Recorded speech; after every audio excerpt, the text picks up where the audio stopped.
Municipal ఆస్తుల ప్రైవేటీకరణ జరుగుతుందంటూ వస్తున్న ప్రచారం పూర్తిగా అవాస్తవమని పురపాలక శాఖ మంత్రి నారాయణ స్పష్టం చేశారు. ప్రజలకు మెరుగైన తాగునీరు, రహదారులు, డ్రైనేజ్ వంటి మౌలిక సదుపాయాల కల్పనే ప్రభుత్వ ప్రధాన లక్ష్యమని తెలిపారు. కేంద్ర ప్రభుత్వం అమలు చేస్తున్న అర్బన్ ఛాలెంజ్ ఫండ్ ద్వారా రాష్ట్రంలో భారీ స్థాయిలో మౌలిక వసతుల అభివృద్ధి పనులు చేపడుతున్నామని చెప్పారు. మున్సిపాలిటీలకు కేంద్రం అందిస్తున్న అర్బన్ ఛాలెంజ్ ఫండ్ వినియోగం, రుణాల సమీకరణ అంశాలపై ఏపీయూఎఫ్ ఐడీసీ ఆధ్వర్యంలో 2 రోజుల వర్క్షాప్ నిర్వహించారు. ఈ కార్యక్రమానికి ముఖ్య అతిథిగా హాజరైన మంత్రి నారాయణతో పాటు హెచ్యూడీ సీఓ సీఎండీ సంజయ్ కులశ్రేష్ఠ, పురపాలక శాఖ ముఖ్య కార్యదర్శి సురేష్ కుమార్, డైరెక్టర్ సంపత్ కుమార్, రాష్ట్రంలోని వివిధ మున్సిపల్ కమిషనర్లు పాల్గొన్నారు. ఈ సందర్భంగా మంత్రి నారాయణ మాట్లాడుతూ మున్సిపాలిటీలు ఆర్థికంగా మరింత బలోపేతం కావడానికి పబ్లిక్ ప్రైవేట్ పార్ట్నర్షిప్ విధానంలో ప్రాజెక్టులు చేపట్టాలని సూచించామని తెలిపారు. అయితే అన్ని పీపీపీ ప్రాజెక్టులు పారదర్శక టెండర్ విధానంలోనే అమలు చేస్తున్నామని స్పష్టం చేశారు. అర్బన్ ఛాలెంజ్ ఫండ్లో కేంద్ర ప్రభుత్వం 25% గ్రాంట్ అందిస్తుండగా మిగిలిన 75% రాష్ట్రం సమీకరించాల్సి ఉంటుందని చెప్పారు. ఈ పథకం కింద రాష్ట్రానికి కేంద్రం 3,600 కోట్లు కేటాయించగా రాష్ట్ర వాటాగా 10,800 కోట్లు సమీకరించాల్సి ఉందన్నారు. ఈ నిధుల సమీకరణలో హెచ్యూడీ సీఓ సహకారం అందిస్తుందని వివరించారు. రాష్ట్రంలోని మున్సిపాలిటీల్లో ఇప్పటికే 20,000 కోట్ల విలువైన మౌలిక వసతుల అభివృద్ధి పనులు చేపట్టామని తెలిపారు. ప్రజలకు నాణ్యమైన తాగునీరు, మెరుగైన రహదారులు, సమర్థవంతమైన డ్రైనేజ్ వ్యవస్థ అందించడమే ప్రభుత్వ ప్రాధాన్యమని మరోసారి స్పష్టం చేశారు. మిగిలిన 12,000 కోట్ల విలువైన ప్రాజెక్టుల అమలుకు కార్యాచరణ సిద్ధం చేస్తున్నట్లు మంత్రి నారాయణ వెల్లడించారు. కేంద్ర ప్రభుత్వం యూసీఎఫ్ ఫండ్ అని ఒక 4 లక్షల కోట్లతో ఒక ఫండ్ పెట్టి అందులో 1,00,000 కోట్లు వాళ్ళు ఇచ్చేటట్టుగా దేశం మొత్తంలో మున్సిపాలిటీస్కి ఆ పాపులేషన్ బేస్లో మిగతా 3 లక్షలు మున్సిపాలిటీస్ లోన్స్ ద్వారా కానీ రాష్ట్ర ప్రభుత్వాలు పెట్టే ద్వారా కానీ ఏర్పాటు చేశారు. దాంట్లో మన రాష్ట్రం కొన్న మున్సిపల్ పాపులేషన్ ప్రకారం మనకు 3,600 కోట్లు వాళ్ళ షేర్ కింద యాక్చువల్గా శాంక్షన్ చేశారు. 3,600 కోట్లు కేంద్ర ప్రభుత్వం ఇస్తుంది, గ్రాంట్ కింద ఇస్తుంది. దానికి 10,800 కోట్లు బ్యాంకులు లోన్లు అయినా రైట్ చేసుకోవచ్చు, అట్కో లాంటి ఆర్గనైజేషన్ దగ్గర నుంచి అయినా లోన్స్ తీసుకోవచ్చు, లేదా మున్సిపాలిటీస్లో డబ్బులుంటే వాళ్ళ షేర్ అయినా పెట్టచ్చు, రాష్ట్ర ప్రభుత్వం అయినా పెట్టచ్చు. అటువంటి ప్రాజెక్టు ఇప్పుడు 3,600 కోట్లు వాళ్ళు ఇవ్వటం, 10,800 మన షేర్ కింద మొత్తం 14,400 కోట్లతో ఈరోజు మన రాష్ట్రంలో ప్రాజెక్టు టేకప్ చేయబోతున్నాం. ఆల్రెడీ 12,394 కోట్లతో వాటర్ వర్క్స్ ఆల్రెడీ స్టార్ట్ చేసాం. అదేవిధంగా 5,380 కోట్లతో ఎస్టీపీ ప్లాంట్స్ యూజీడీ స్టార్ట్ చేసాం. దాదాపు మన రాష్ట్రంలో ఈరోజు more than 20,000 crores already urban ఇన్ఫ్రాస్ట్రక్చర్తో స్టార్ట్ చేసాం. రాష్ట్ర ఖజానా ఖాళీ చేసిపోయిన గత ప్రభుత్వం అనేక ఆర్థిక ఇబ్బందులున్నా గౌరవ ముఖ్యమంత్రి గారు వారికున్న అపార అనుభవంతో ఈరోజు దాదాపు మున్సిపల్ ఏరియాలో 20,000 కోట్లతో ఆల్రెడీ వర్క్స్ గ్రౌండ్ అయినాయి. మరొక 14,400 కోట్లతో గ్రౌండ్ చేయడానికి సిద్ధమైన, దాంట్లో 3,600 కోట్లు కేంద్ర ప్రభుత్వం గ్రాంట్గా ఇస్తుంది. మిగతా 10,800 కోట్లు ఎలా సమకూర్చాలనే దాని మీద మున్సిపల్ అధికారులు దాని మీద వర్కౌట్ చేశారు. దానికి ఈరోజు సపోర్ట్ చేయడానికి హట్కో చైర్మన్ వాళ్ళ స్టాఫ్ వచ్చారు. వాళ్ళు ఇవాళ రేపు 2 రోజులు వర్క్షాప్ పెట్టి ఈరోజు మున్సిపల్ కమిషన్లందరికీ గైడ్ చేస్తున్నారు. ఆ గైడ్ చేస్తే దాని ద్వారా ఈ యొక్క 10,800 కోట్లు ఎలా సమకూర్చడం, దాని మీద ఏ విధంగా పోవటం అనేది ఆల్రెడీ మన రాష్ట్రానికి ఈ యూసీఎఫ్లో 2,200 కోట్లకు ఆల్రెడీ శాంక్షన్ అయినాయి. విశాఖపట్నంలోను విజయవాడలోను యాక్చువల్గా ప్రాజెక్టులు శాంక్షన్ చేశారు. రొయ్యల రైతుల సంక్షేమానికి, ఆక్వాకల్చర్ అభివృద్ధికి ప్రభుత్వం కట్టుబడి ఉందని వ్యవసాయ శాఖ మంత్రి అచ్చెన్నాయుడు అన్నారు. ఫీడ్ ధరల నిర్ణయంలో శాస్త్రీయ విధానం అవసరమని ఆయన అభిప్రాయపడ్డారు. జూన్ 1 నుంచి అదనంగా 12,000 ఆక్వా విద్యుత్ కనెక్షన్లకు రాయితీ ఇస్తున్నట్లు మంత్రి ప్రకటించారు. రొయ్యల రైతులు, ఫీడ్ తయారీ సంస్థల ప్రతినిధులతో మంత్రి అచ్చెన్నాయుడు ఉన్నత స్థాయి సమావేశాన్ని నిర్వహించారు. విజయవాడలో జరిగిన ఈ సమావేశంలో ఫీడ్ ధరల అంశంపై రైతులు, తయారీదారుల తమ సమస్యలను మంత్రికి వివరించారు. అనంతరం మంత్రి అచ్చెన్నాయుడు మాట్లాడుతూ ఫీడ్ ధరల పెంపుపై ఇంకా తుది ఏకాభిప్రాయం కుదరలేదని, త్వరితగతిన పరిష్కారం కనుగొనాలని ఆయన అధికారులకు సూచించారు. యూనిట్ రూపాయిన్నర విద్యుత్ సబ్సిడీ జూన్ 1 నుంచి ఇస్తున్న దృష్ట్యా ఉత్పత్తి వ్యయం తగ్గుతుందని మంత్రి అభిప్రాయపడ్డారు. చిన్న పెద్ద ఫారాలు తేడా లేకుండా రాయితీని వర్తింపజేస్తామని, ఆక్వాజోన్ కనెక్షన్లు కూడా సబ్సిడీ వర్తిస్తోందని మంత్రి వివరించారు. రైతుల సంక్షేమం కోసం తమ ప్రభుత్వం నిరంతరం కృషి చేస్తుందని అచ్చెన్నాయుడు పేర్కొన్నారు. కాగా ఫీడ్ ధరల పెంపును నియంత్రించాలని రైతులు మంత్రికి విజ్ఞప్తి చేశారు. తాత్కాలికంగా కిలో ఫీడ్పై ₹6 మాత్రమే పెంపుదల చేయాలని రైతులు సూచించారు. తల్లి చెల్లికి వెన్నుపోటు పొడిచిన వ్యక్తి మహిళల గౌరవం గురించి, మహిళల గురించి మాట్లాడటం విడ్డూరంగా ఉందని రాజ్యసభ టీడీపీ అభ్యర్థి సానా సతీష్ అన్నారు. మహిళల గురించి మాట్లాడే నైతిక హక్కు జగన్కు లేదని స్పష్టం చేశారు. వైసీపీ అధికారంలో ఉన్న సమయంలో 11 మందికి రాజ్యసభ సభ్యత్వం కల్పించినప్పటికీ ఒక్క మహిళకైనా అవకాశం ఇవ్వలేదని సతీష్ ప్రశ్నించారు. మహానాడు వేదికగా వచ్చే ఎన్నికల్లో 33% సీట్లు మహిళలకు కేటాయిస్తామని ప్రకటించడంతో జగన్ దిక్కుతోచని స్థితిలో ఉన్నారని విమర్శించారు. మహిళల సాధికారతపై టీడీపీ కట్టుబడి ఉందని, వారి అభివృద్ధికి నిరంతరం కృషి చేస్తూనే ఉంటామని సానా సతీష్ స్పష్టం చేశారు. ఈరోజు రాజ్యసభ అభ్యర్థుల గురించి ఒక అబద్ధపు పత్రికలో మహిళలకు స్థానం ఇవ్వలేదు అని రాయటం చాలా ఆశ్చర్యకరం వేసింది. ఆ పత్రిక ఓనరు గత 5 సంవత్సరాలుగా 11 మందికి రాజ్యసభ సభ్యులనిచ్చి ఒక్క మహిళకు ఇవ్వనోళ్ళు ఈవేళ ఇటువంటి కామెంట్ చేయటం ఆశ్చర్యకరంగా ఉంది. సొంత తల్లిని చెల్లిని వెన్నుపోటు పొడిచిన వాళ్ళు మహిళల గురించి మాట్లాడటం చాలా వెటకారంగాను ఆశ్చర్యంగానూ ఉంది. అదే మా తెలుగుదేశం పార్టీ జాతీయ వర్కింగ్ ప్రెసిడెంట్ మొన్న మహానాడులో కేంద్ర ప్రభుత్వం ఇచ్చినా ఇవ్వకపోయినా 33% మేము మహిళలకు రిజర్వేషన్ ఇస్తాం అని చెప్పి క్లియర్గా రాజకీయ రిజర్వేషన్ గురించి వ్యక్తపరిచినప్పుడు మీరు దాన్ని సపోర్ట్ చేయటం కాకుండా మీ ఆలోచన ఏంటో కూడా చెప్పలేని పొజిషన్లో మీరుండి ఈవేళ మహిళలకు రాజ్యసభ టికెట్ ఇవ్వలేదు అని చెప్పడం, ఏదో ఒక్కొక్కళ్ళ మీద ఒక రకంగా కామెంట్లు చేయటం మీ చేతకానితనానికి నిదర్శనంగా భావిస్తున్నాం.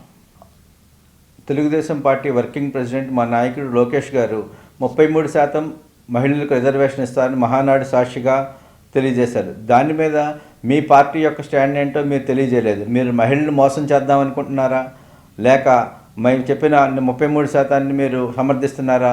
మీరు మీ వెర్షన్ తెలియజేయడానికి కూడా మీరు వెనకంజ వేస్తున్నారు. అదేవిధంగా మీరు మహిళల పట్ల మీకు ఏ విధమైన భావం ఉందో, మహిళల పట్ల మీకు ఏ విధమైన గౌరవం ఉందో, మీ తల్లిగారిని ఓడిపోయే వైజాగ్ సీట్లో నించోబెట్టినప్పుడు ఆవిడ్ని స్టేజ్ మీద ఏడుస్తా బయటికి వెళ్ళిపోయినప్పుడు, పదవిలోకి తీసినప్పుడు, మీ చెల్లిగారిని మోసం చేసినప్పుడు, ఇటువంటివన్నీ కూడా నీకు మహిళల మీద ఏ విధమైన గౌరవం ఉందో అనేది తెలుస్తుంది. ఎన్టీఆర్ జిల్లా పోలీసుల అప్రమత్తతతో భారీగా గంజాయి అక్రమ రవాణా యత్నం భగ్నమైంది. పటమట పోలీస్ స్టేషన్ పరిధిలోని నిడమానూరులో నిర్వహించిన వాహన తనిఖీల్లో 2 నిందితులను అరెస్ట్ చేసిన పోలీసులు వారి వద్ద నుంచి సుమారు 70 లక్షల రూపాయల విలువైన 140 కిలోల గంజాయి, ఒక లారీని స్వాధీనం చేసుకున్నారు. తమిళనాడుకు చెందిన 2 లారీ డ్రైవర్లు ఒడిశా నుంచి కోయంబత్తూర్కు గంజాయి తరలిస్తుండగా పట్టుబడ్డారని డీసీపీ కృష్ణకాంత్ పటేల్ తెలిపారు. ఈ కేసులో మరో 3 నిందితులు పరారీలో ఉన్నట్లు వెల్లడించారు. రాష్ట్రాన్ని మాదక ద్రవ్య రహిత రాష్ట్రంగా మార్చే లక్ష్యంతో గంజాయి రవాణాపై కఠిన చర్యలు కొనసాగిస్తామని పేర్కొన్నారు. ఎన్టీఆర్ జిల్లా పోలీసుల అప్రమత్తతతో భారీగా గంజాయి అక్రమ రవాణా యత్నం భగ్నమైంది. పటమట పోలీస్ స్టేషన్ పరిధిలోని నిడమానూరులో నిర్వహించిన వాహన తనిఖీల్లో 2 నిందితులను అరెస్ట్ చేసిన పోలీసులు వారి వద్ద నుంచి సుమారు 70 లక్షల రూపాయల విలువైన 140 కిలోల గంజాయి, ఒక లారీని స్వాధీనం చేసుకున్నారు. తమిళనాడుకు చెందిన 2 లారీ డ్రైవర్లు ఒడిశా నుంచి కోయంబత్తూర్కు గంజాయి తరలిస్తుండగా పట్టుబడ్డారని డీసీపీ కృష్ణకాంత్ పటేల్ తెలిపారు. ఈ కేసులో మరో 3 నిందితులు పరారీలో ఉన్నట్లు వెల్లడించారు. రాష్ట్రాన్ని మాదక ద్రవ్య రహిత రాష్ట్రంగా మార్చే లక్ష్యంతో గంజాయి రవాణాపై కఠిన చర్యలు కొనసాగిస్తామని పేర్కొన్నారు. ముందుగా మన ప్రెస్ మిత్రులకి ఈరోజు మన ఈగిల్ టీమ్స్, మన ఎన్టీఆర్ కమిషనరేట్ పోలీస్ వారు ఎర్లీ అవర్స్లో 140 kgs గాంజా సీజ్ చేయడం జరిగింది. దాని టోటల్ వర్త్ వచ్చేసి 70 లక్షలు. ఈ గాంజా వచ్చేసి మనకి ఒడిస్సా నుంచి లారీలో ట్రాన్స్పోర్ట్ అవుతుండే టు తమిళనాడు.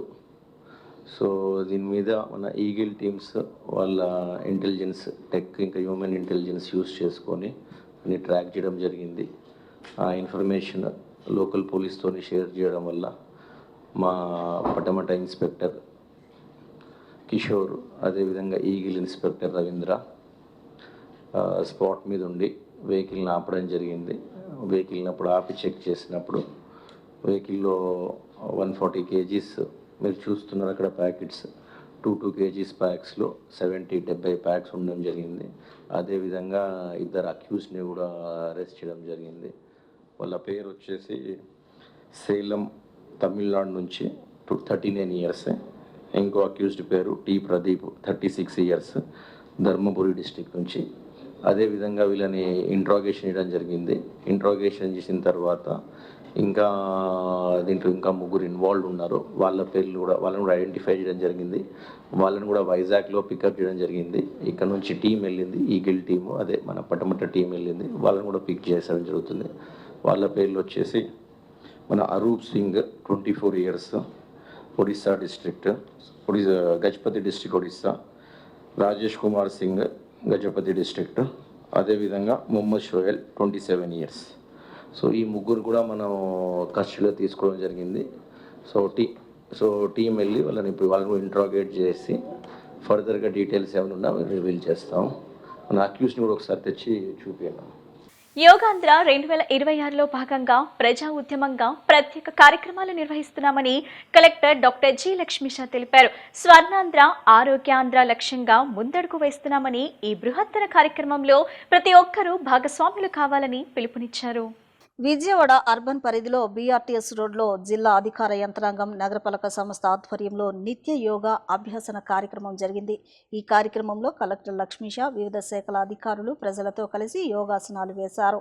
ఈ సందర్భంగా ఆయన మాట్లాడుతూ ప్రధానమంత్రి సీఎం దిశానిర్దేశం స్ఫూర్తి పదంతో జిల్లాలో ఊరువాడ యోగా కార్యక్రమాలు నిర్వహిస్తున్నామన్నారు. బీఆర్టీఎస్ రోడ్, బెరం పార్క్, పవిత్ర సంగమం తదితర ప్రాంతాలతో పాటు ప్రముఖ పర్యాటక ప్రాంతాలు, ఆలయాలు, పార్కులు, ప్రభుత్వ కార్యాలయాలు ఇలా ప్రతి చోట యోగాభ్యాస కార్యక్రమాలు నిర్వహిస్తున్నట్లు తెలిపారు. ప్రజలందరినీ ఆరోగ్యంగా, ఆనందంగా ఉంచుతూ స్వర్ణాంధ్ర, స్వచ్ఛాంధ్ర, ఆరోగ్యాంధ్ర నిర్మాణం లక్ష్యంగా రాష్ట్రమంతా యోగా కార్యక్రమాలు జరుపుకుంటున్నామన్నారు. ఆయుష్, వైద్య, ఆరోగ్యం, పురపాలక, రెవెన్యూ, పంచాయతీరాజ్, యువజన సంక్షేమం, విద్య ఇలా వివిధ శాఖల ఆధ్వర్యంలో కార్యక్రమాలు జరుగుతున్నాయని, వీటిలో సమాజంలో ప్రతి ఒక్కరిని భాగస్వామ్యం చేయాలనే ఉద్దేశంతో రోజుకో థీమ్తో కార్యక్రమాలను నిర్వహిస్తున్నట్లు చెప్పారు. ఇప్పటికే పోలీస్ థీమ్ యోగా జరిగిందని తెలిపారు. అదేవిధంగా ప్రజాప్రతినిధులు, రైతులు, ఆటో డ్రైవర్లు, విద్యార్థులు, లాయర్లు, స్వచ్ఛంద సంస్థల ప్రతినిధులు, వాకర్స్ అసోసియేషన్ ప్రతినిధులు, నర్సింగ్ విద్యార్థులు, విభిన్న ప్రతిభావంతులు తదితరులు ప్రత్యేక కార్యక్రమాల్లో పాల్గొనేలా ప్రణాళికాయుత ఏర్పాట్లు చేశామన్నారు. జిల్లాలో దాదాపు 10,000 మంది యోగా ట్రైనర్లు ఉన్నారని, వీరి శిక్షణ కార్యక్రమాలను ప్రజలు సద్వినియోగం చేసుకోవాలన్నారు. రోజు 45 నిమిషాలు యోగాను అభ్యసిస్తే జీవన శైలి వ్యాధుల నుంచి దూరంగా ఉండవచ్చునని, 60 నుంచి 70% వరకు ఆరోగ్య ప్రయోజనాలు పొందవచ్చునని వివరించారు. ప్రతి కుటుంబంలో అందరూ యోగాను రోజువారీ జీవితంలో భాగం చేసుకోవాలని సూచించారు. యోగాభ్యాసం ద్వారా ఒత్తిడి తగ్గడంతో పాటు ఏకాగ్రత, శక్తి, ఆత్మవిశ్వాసం పెరుగుతాయని కలెక్టర్ లక్ష్మీషా వివరించారు. ఈ యోగా కార్యక్రమాన్ని నిరంతరంగా నిర్వహిస్తూ ప్రజల్లో ఒక చైతన్యం తీసుకువచ్చి యోగాని ప్రతి ఒక్కరు వాళ్ళ జీవంలో భాగస్వామ్యంగా చేసుకొని ఆరోగ్యంగా, ఆనందంగా ఉంటూ స్వర్ణాంధ్ర, స్వచ్ఛాంధ్ర అలాగే ఆరోగ్యాంధ్రాన్ని నిర్మించేందుకు ప్రతి ఒక్క పౌరుడు కృషి చేయాలని ఈ కార్యక్రమాన్ని ముందుకు తీసుకెళ్లడం జరుగుతూ ఉంది. దీనికి సహకరిస్తున్న అన్ని డిపార్ట్మెంట్స్, అందరూ అఫీషియల్స్కి ధన్యవాదాలు తెలియజేసుకుంటూ పబ్లిక్కి విన్నపం ఒకటే, ఈ యోగాంధ్ర కార్యక్రమం కేవలం అధికారులు లేదా గవర్నమెంట్ సైడ్ నుంచి గవర్నమెంట్ ప్రోగ్రామ్గా కాకుండా ఇది ఒక ప్రజా ఉద్యమం లాగా ప్రతి ఒక్కరూ పాల్గొని ఈ కార్యక్రమాన్ని ముందుకు తీసుకెళ్తూ ప్రతి ఒక్కరూ ఆరోగ్యంగా ఉండాలి. ఎందుకంటే మనం దిననిత్య కార్యక్రమంలో చాలా పనులు చేసుకుంటూ ఉంటాం. మనకు తెలియకుండానే ఎన్నో లైఫ్ స్టైల్ డిసీజెస్, అట్లాగే స్ట్రెస్, టెన్షన్స్ ఇవన్నీ ఉంటాయి. సో ఉదయం ఒక 45 నిమిషాలు కామన్ యోగా ప్రోటోకాల్ని ఆయుష్ డిపార్ట్మెంట్ ద్వారా ఏదైతే దేశ స్థాయిలో జాతీయ స్థాయిలో ఈ కామన్ యోగా ప్రోటోకాల్ని ప్రతి ఒక్కరూ చేసేలాగా సింపుల్ యోగాసనాలతో ఈ సూచించబడిందో దీన్ని అందరూ ప్రాక్టీస్ చేస్తే ప్రతిరోజు ఆరోగ్యంగా ఉండవచ్చు. ఏదైతే ఈ ఎక్స్పర్ట్స్ యోగా చేస్తారో అటువంటి ఎక్స్పర్ట్స్ అనునిత్యం చేసే యోగాలో వచ్చే బెనిఫిట్లో ఈ మినిమం కామన్ యోగా ప్రోటోకాల్ చేస్తే దాదాపుగా 60 నుంచి 70% ప్రతి ఒక్కరికి చెందుతుంది. కాబట్టి ఈ కామన్ యోగా ప్రోటోకాల్లో అంతర్జాతీయ యోగా దినోత్సవం పురస్కరించుకొని ఈ యోగాంధ్రలో భాగంగా ప్రతి ఒక్కరూ ఈ కార్యక్రమంలో పాల్గొని ప్రతి ఒక్కరు ఆరోగ్యంగా ఉండాలని కోరుకుంటూ ఈ కార్యక్రమానికి ముఖ్యంగా సహకరిస్తున్న విఎంసి మున్సిపల్ కార్పొరేషన్ డిపార్ట్మెంట్కి, అట్లాగే మనకు ఆయుష్ డిపార్ట్మెంటు, హెల్త్ డిపార్ట్మెంటు, అలాగే ప్రతి ఒక్క డిపార్ట్మెంట్ అందరికీ కూడా ధన్యవాదాలు తెలియజేసుకుంటూ బీఆర్టీఎస్ రోడ్ అలాగే ప్రతి ఒక్క ప్లేసెస్లో ఎక్కడైతే ఈసారి విఎంసి పరిధిలో ఉన్న అన్ని పార్క్స్ అలాగే టూరిస్ట్ ప్లాస్లో చేస్తున్నామో ఇక్కడ కూడా ఇప్పుడు ఈ 14 రోజుల్లో ఆల్రెడీ 2 రోజు అయిపోతూ ఉంది. ప్రతిరోజు ఒక్కొక్క డిపార్ట్మెంట్ నియమించడం జరుగుతుంది. ఆ డిపార్ట్మెంట్ సంబంధించిన అధికారులు, ఆ డిపార్ట్మెంట్ సంబంధించిన స్టేక్ హోల్డర్స్ని తీసుకొచ్చి ఈ యోగా కార్యక్రమాల్లో పాల్గొని వాళ్ళకి దీని గురించి అవగాహన కల్పించాలని కోరుకుంటూ ఈ కార్యక్రమానికి విచ్చేసిన ప్రతి ఒక్కరికి ధన్యవాదాలు తెలియజేసుకుంటూ మళ్ళీ ఒకసారి ప్రతి ఒక్కరికి యోగాంధ్ర శుభాకాంక్షలు తెలియజేస్తూ సెలవు తీసుకుంటున్నాను. Thank you. Visakha steel plant ఘటనపై వైసీపీ అనవసర రాజకీయాలు చేస్తుందని మంత్రి నారాయణ విమర్శించారు. ప్రజలను రెచ్చగొట్టే విధంగా శివ రాజకీయాలు చేయటం మానుకోవాలని ఆయన హితవు పలికారు.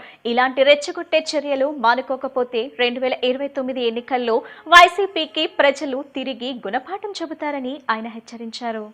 తెలుగుదేశం పార్టీ కేంద్ర కార్యాలయంలో జరిగిన గ్రీవెన్స్ లో మంత్రి నారాయణ పాల్గొన్నారు. పార్టీ కార్యకర్తలు ప్రజల నుంచి అర్జీలు స్వీకరించారు. ఈ సందర్భంగా ఆయన మాట్లాడుతూ విశాఖ స్టీల్ ప్లాంట్ ఘటనపై ప్రభుత్వం వెంటనే స్పందించిందన్నారు. తిరుపతిలో జరగాల్సిన కూటమి కార్యక్రమాన్ని ప్రభుత్వం రద్దు చేసిందని గుర్తు చేశారు. బాధితులకు వైద్య సహాయం చర్యలపై ప్రభుత్వం దృష్టి సారించిందన్నారు. సీఎం, డిప్యూటీ సీఎం, లోకేష్ మంత్రుల ఘటనపై ప్రత్యేక దృష్టి పెట్టారని వివరించారు. ఈ ఘటనపై వైసీపీ అనవసర రాజకీయాలు చేస్తుందని మంత్రి నారాయణ విమర్శించారు. ప్రజలను రెచ్చగొట్టే విధంగా శివ రాజకీయాలు చేయటం మానుకోవాలని ఆయన హితవు పలికారు. ఇలాంటి రెచ్చగొట్టే చర్యలు మానుకోకపోతే 2029 ఎన్నికల్లో వైసీపీకి ప్రజలు తిరిగి గుణపాఠం చెబుతారని ఆయన హెచ్చరించారు. గ్రీవెన్స్ సెల్ కు 56 మంది ఫిర్యాదుదారులు వచ్చారని, వారిలో 60% పైగా రెవెన్యూ సమస్యల దృష్టికి తెచ్చారని తెలిపారు. గత ప్రభుత్వం రెవెన్యూ 1వ తారీఖుల వల్ల ప్రజలు ఇబ్బందులు పడుతున్నారని మంత్రి అభిప్రాయపడ్డారు. వచ్చిన సమస్యలను సంబంధిత కలెక్టర్లకు, అధికారులకు పంపామని తెలియజేశారు. పర్యావరణ పరిరక్షణకు ప్రత్యేక చర్యలు తీసుకుంటున్నామని నగరపాలక సంస్థ కమిషనర్ ధ్యాన్ చంద్ర అన్నారు.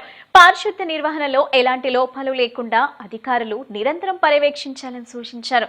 అలాగే తాగునీటి సరఫరాలో ఎటువంటి అంతరాయం కలగకుండా చర్యలు తీసుకోవాలని అధికారులను ఆదేశించారు. తన పర్యటనలో భాగంగా నగరపాలక సంస్థ కమిషనర్ ధ్యాన్ చంద్ర నేతాజీ బ్రిడ్జ్, రాణిగారి తోట, కృష్ణలంక ప్రాంతాలను సందర్శించి పారిశుద్ధ్య నిర్వహణను క్షేత్రస్థాయిలో పరిశీలించారు. అనంతరం యోగాంధ్ర కార్యక్రమంలో పాల్గొన్నారు. ఈ సందర్భంగా కమిషనర్ మాట్లాడుతూ ప్రపంచ పర్యావరణ దినోత్సవ వారోత్సవాల సందర్భంగా కృష్ణలంకలోని రివర్ ఫ్రంట్ పార్క్ లో నిర్వహించిన మొక్కలు నాటే కార్యక్రమంలో పాల్గొని మొక్కలు నాటారు. పర్యావరణ పరిరక్షణ ప్రాముఖ్యతను అక్కడున్న ప్రజలకు వివరించి అవగాహన కల్పించారు. అంతేకాకుండా ఇటీవల నగరంలో అధిక వర్షాలు మరియు ఈదురుగాలుల ప్రభావంతో పరిశుభ్రత నిర్వహణకు మరింత ప్రాధాన్యం ఇవ్వాల్సిన అవసరం ఉందన్నారు. అధికారులు ప్రత్యేక దృష్టి సారించి ఎక్కడ లోపాలకు తావు లేకుండా నగరాన్ని పరిశుభ్రంగా ఉంచాలని ఆదేశించారు. తదుపరి కృష్ణలంక రివర్ ఫ్రంట్ పార్క్ లో నిర్వహించిన యోగాంధ్ర కార్యక్రమంలో పాల్గొని కామన్ యోగా ప్రోటోకాల్ కు అనుగుణంగా యోగాసనాలు చేశారు. విజయవాడ నగరపాలక సంస్థ ఆధ్వర్యంలో యోగా శిక్షణ కార్యక్రమాలతో పాటు యోగా పోటీలు కూడా నిర్వహిస్తున్నట్లు తెలిపారు.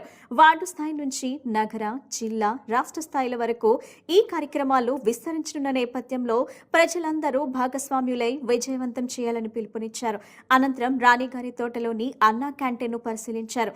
ఆహార నాణ్యత, పారిశుద్ధ్య నిర్వహణలో ఎలాంటి లోపాలు లేకుండా అధికారులు నిరంతరం పర్యవేక్షించాలని సూచించారు.